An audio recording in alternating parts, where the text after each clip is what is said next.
got to hear from Bert.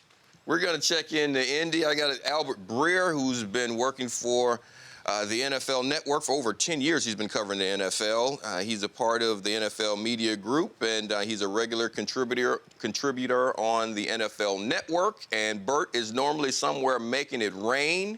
So what's happening there, Bert? I'm doing good, Edie. How you doing? Doing all right. What's the latest from Indy, man? What's happening this morning?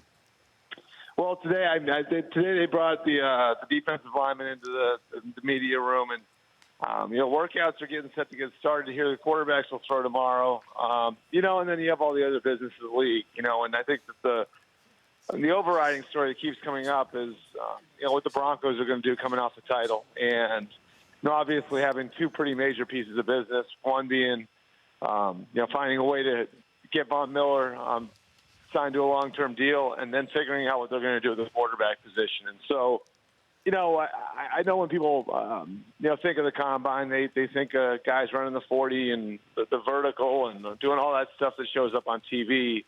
But this has really become more of kind of a convention for the business of football too, and like the unofficial start to the off season. And so free agency is a big part of that here, and teams setting their plans, what to do with the franchise tag, and those sorts of things too. Well, Bert, you just mentioned the business happening right there. So, and the biggest business around here, we know, is winning the Super Bowl. Super Bowl champs have to figure out what they're going to do with their quarterback. And we heard John Elway say he's going to give Peyton, the time that he needs. But that's what, 7 days, 10 days? They have to make a decision. So what's happening there? Yeah, and I think things are still trending towards Peyton retiring. I think he understands that football's not one of those games you can, turn around and, play pickup when you're 45 or 50. When football is done, it's done. And I think that's part of the reason why he was advised to take his time, just to finalize the decision. And I think we might be looking at something a little bit different if, say, Brock Osweiler had stayed in the lineup against San Diego and then was the quarterback for the team in the playoffs. I think there would have been some unresolved things that Peyton would have wanted to take care of. But as it stands right now, and physically how hard it was to get himself through the season, I think we're looking at Peyton Manning retiring. I certainly think he's done with the Broncos. And the thing that's complicated about this for Denver is, same type of situation a lot of teams have been in with intriguing but not completely proven quarterbacks. There's no real B level for quarterback contracts. So where do you bring in Brock Osweiler? I'm sure they'd like to do a deal like, say, what Nick Foles got in St. Louis last year, but he's so close to the open market now that you'd think he just probably want to go and take his chances and see what his market value is. And the franchise tag, at least for right now, being off the table because they're going to need it for Von Miller. Obviously complicates it to another level. So there are a lot of moving parts to the Broncos at quarterback. Now, well, you just said they're going to need the franchise tag for Von Miller. Why not just give him what he wants and make him the highest paid player and then save that tag for somebody else? Yeah, I don't think it's impossible that they get something done before. I think the deadline's Tuesday, before they got to decide on what they're going to do with the franchise tag. But it's, look, Edie, this is a big, complicated deal, and you're talking about paying a guy at another position like a quarterback. So, those aren't typically easy deals to do. And it's not just the raw numbers.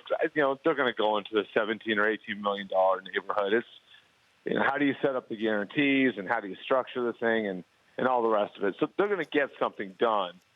I don't know if they'll be able to get it done before March 1st, though.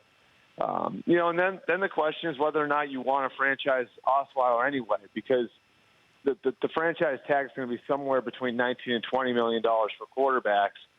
And that would make it very difficult to do any sort of deal of more than a year with Osweiler, because now all of a sudden he's got a ton of leverage. He's sitting on a $20 million salary for 1 year, and he's in a position where if he plays well, the franchise tag number for him would be around $23 or $24 million for 2016. And so it's just, I think this is a kind of the position that the Bengals were in with Andy Dalton. The Chiefs were in with Alex Smith, where, Brock Osweiler is not Aaron Rodgers. He's not where Joe Flacco was coming off of a Super Bowl championship. He's not where Russell Wilson was when he got paid last year. So it can be really challenging to find that B level at that position for contracts. And I don't know that what Osweiler's done to this point justifies putting him up in that neighborhood where the franchise tag would put him. Well, you mentioned quarterbacks with B-level contracts. That's sort of the way I look at Colin Kaepernick's contract, the way it's structured. Yeah. It's $100 million, but you can get out of it, after every year. They just they're saying they're going to keep him on a team and guarantee that money for this year. Then he asked for a trade. What level of interest? You're up there and all the business is going on. What level of interest are you hearing that's out there for Colin Kaepernick? I don't think there's a ton of it. I mean, you have to be willing to bring the guy in and build your offense around him and do things a little bit differently. Because at this point in his career, I mean, from everything we've seen, building a conventional offense around Colin Kaepernick just doesn't work. So, that kind of limits the amount of suitors that are out there. I know we've heard the Jets. I don't think the Jets would be willing to come anywhere close to paying him what the Niners would pay him to keep him this year. You have teams where maybe you can look at him going and being a competitive piece like a Buffalo, where Greg Roman's obviously got the background with him. But I don't think this is a player that's going to have 8, 10, 12 suitors if he gets to the market. At least not teams to be willing to put him out there as a starter. So, I think the Niners, I think Chip would like to bring him back and have him compete for the job. Obviously, Colin's got other ideas at this point, but we got a long way to go until April 1st when that salary is going to be guaranteed. And, we'll see what happens between now and then. Well, Chip may want to bring back Colin to run his offense, but there's a kid out there, Vernon Adams, that made a comment yesterday, said just watching it, he already can identify 80% of the plays that Chip's running. What type of talk is being said about that? Is that a plus for Chip's offense, or is it a plus or a negative for the kid Vernon Adams himself?